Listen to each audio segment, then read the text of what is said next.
आज मैं stock market में आपको हेजिंग करना सिखाऊंगा। अगर आपको नहीं पता है तो बिल्कुल ही आसान शब्दों में बताऊंगा, ना कोई कन्फ्यूजन ना कुछ, क्योंकि मार्केट का कभी नहीं पता कब पलट जाए। तो आपकी ऑप्शन पोजीशन, फ्यूचर पोजीशन अचानक से लॉस में जाए, उससे बेटर है आपके पास कुछ हेजिंग में हो, ताकि प्रॉफिट कम हो तो कम से कम लॉस भी कम हो। तो चलिए शुरू करते हैं।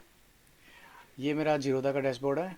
तो फॉर एग्जांपल हैजिंग का मतलब होता है कि आप अगर कोई भी ऑप्शन बाय करें या सेल करें, तो उसके अगेंस्ट में आपके पास कुछ होना चाहिए, चाहे वो कॉल का ऑप्शन हो या पुट का ऑप्शन हो, ताकि अगर मार्केट में अचानक से प्रॉफिट बुकिंग आए तो कम से कम आपके लिए ये तो ना हो कि ये मार्केट इतनी डाउन या इतनी अप कैसे गई। सबसे पहले मैं स्टार्ट करूँगा। अगर आप सिर्फ और सिर्फ ऑप्शंस में करते हैं तो ऑप्शन में बताऊंगा। अगर आप फ्यूचर या निफ्टी या किसी स्टॉक में करते हैं तो वो भी बताऊंगा। एग्जांपल के लिए हम करते हैं पहले, सबसे पहले स्टॉक में। ये मेरे पास डीएलएफ का स्टॉक ऐड है। आ, इसको अगर मुझे इसका फ्यूचर बाय करना है, डीएलएफ जनवरी फ्यूचर, मैं ये ऐड कर लेता हूँ। और अभी स्टॉक है 372 पे। तो डीएलएफ 300, हाँ 60 की पुट बाय कर लेता हूँ। ठीक है, ये दो चीज़ें हैं। हमें क्या क्या करना होगा कि एक फ्यूचर, अगर हम ओनली फ्यूचर बाय करेंगे तो हमें मार्जिन चाहिए 1,15,000 रुपये। और अगर पुट बाय करेंगे तो हमें मार्जिन चाहिए 6,000 रुपये का। अब हमें करना क्या है, सिंपली पहले पुट बाय करनी है, फिर फ्यूचर बाय करना है। अगर आप पहले फ्यूचर बाय करेंगे तो पहले पूरा 1,50,000 रुपये का मार्जिन लगेगा, और अगर आप पहले पुट बाय कर लेते हैं तो वो मार्जिन कम हो जाएगा। दिखाता हूँ मैं कैसे। एक न्यू बास्केट बना लेते हैं।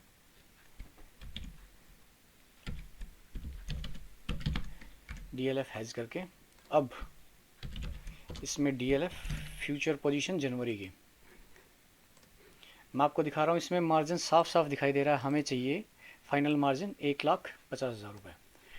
अब अगर मुझे ये मार्जिन कम करना है, मैं चाहता हूँ कि प्रॉफिट भी हो, मार्जिन भी कम लगे, पोजीशंस भी ज़्यादा हों, तो क्या करना पड़ेगा, डीएलएफ 360 की पुट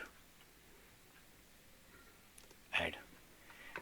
आप देख सकते हैं कि मार्जिन 1,50,000 से घटकर 58,000 रुपये आ गया। अब ये यहाँ पे 1,57,000 किस लिए दिखा रहा है, क्योंकि अगर हम यहाँ से एग्जीक्यूट करेंगे तो सबसे पहले हमारी फ्यूचर पोजीशन एग्जीक्यूट होगी, तो उसके लिए बाइंग के लिए ये दिखा रहा है कि हमें 1,57,000 रुपये लगेंगे।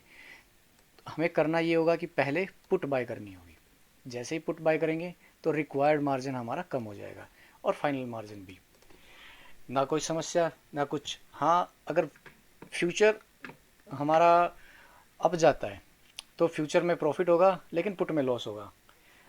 उम्मीद है 3 रुपये से ऊपर तो आप प्रॉफिट लेके ही चल रहे होंगे, क्योंकि हमारे पुट में मैक्सिमम लॉस 3 रुपये 75 पैसे का होगा। अब अगर सेम हम इसको बाय की वजह सेल करें, हमें शॉर्ट पोजीशन बनानी है, मॉडिफाई। अब ये फिर से उतना ही मार्जिन मांग रहा है, लेकिन इस बार हमें पुट नहीं, हमें कॉल लेनी होगी 380 की, माफ़ करना, डीएलएफ 380 की कॉल। इसको बाय कर लेते हैं। अब देखिए, ये फिर से 52,000 और ये 1,60,000। अब इसको हम ऊपर लेके जाएंगे। आप चाहें, ज़रूरी नहीं कि आपके पास जो भी जिस भी ट्रेडर से आप ट्रेडिंग कर रहे हैं उसके पास ये सेम ऑप्शन हो, तो सिर्फ आपको करना ये है कि पहले आपको ऑप्शन बाइंग करनी होगी अगर आप फ्यूचर के साथ हेजिंग कर रहे हैं। तो इससे आपका बचाव होगा। अगर मान लीजिए अनसर्टेनली आपने शॉर्ट बनाया है और एकदम से डीएलएफ में कोई न्यूज़ आ जाए, कुछ भी हो, और 10 या 15 पॉइंट ऊपर चला जाए, तो हमारी कॉल ऊपर जाएगी और फ्यूचर में लॉस होगा। क्योंकि सिंपल सी बात है, ये आपने शॉर्ट पोजीशन बनाई है तो ये नीचे जाएगा। मैं आपको एनालाइज में भी दिखा देता हूँ कि कितना लॉस या कितना प्रॉफिट होगा आपको। इसमें आप साफ देख सकते हैं कि जितना ज़्यादा ये नीचे जाएगा, अगर मान लीजिए 366 पे आता है, तो आपको मैक्सिमम प्रॉफिट 6,000 रुपये का होगा, लेकिन मैक्सिमम लॉस 20,000 रुपये का होगा अगर ये कल को 416 भी चला गया तो, क्योंकि हमारे पास कॉल की पोजीशन है, उसके अंदर लॉस होगा। हाँ, टाइम डिके हो गया कॉल का तो थोड़ा सा पोजीशन का रेट घटेगा। सेम ये तो हो गया फ्यूचर पोजीशन। मुझे लगता है कि आपको फ्यूचर पोजीशन काफ़ी अच्छे से समझ में आ गई होगी। ये अनसर्टेन लॉस से हमें बचाता है। अब करते हैं निफ्टी।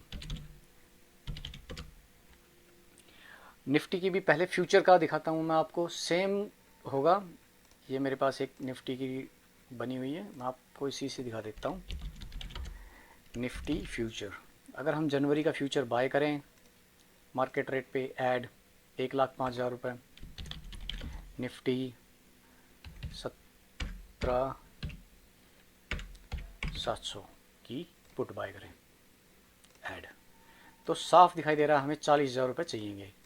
ये हमारा नेगेटिव में जाएगा और ये हमारा प्लस में जाएगा। इसमें आपको प्रॉफिट होगा, अच्छा प्रॉफिट होगा, लेकिन इतना भी ज़्यादा नहीं होगा जितना नेट में होगा। लेकिन उसके अंदर सिचुएशन ये आएगी कि आपको लॉस भी अनलिमिटेड हो सकता है। उससे बचने के लिए हमेशा आपको अपनी पोजीशन को हेज करना चाहिए। ऐसे ही सेम ऑप्शन बाइंग में भी हम कर सकते हैं।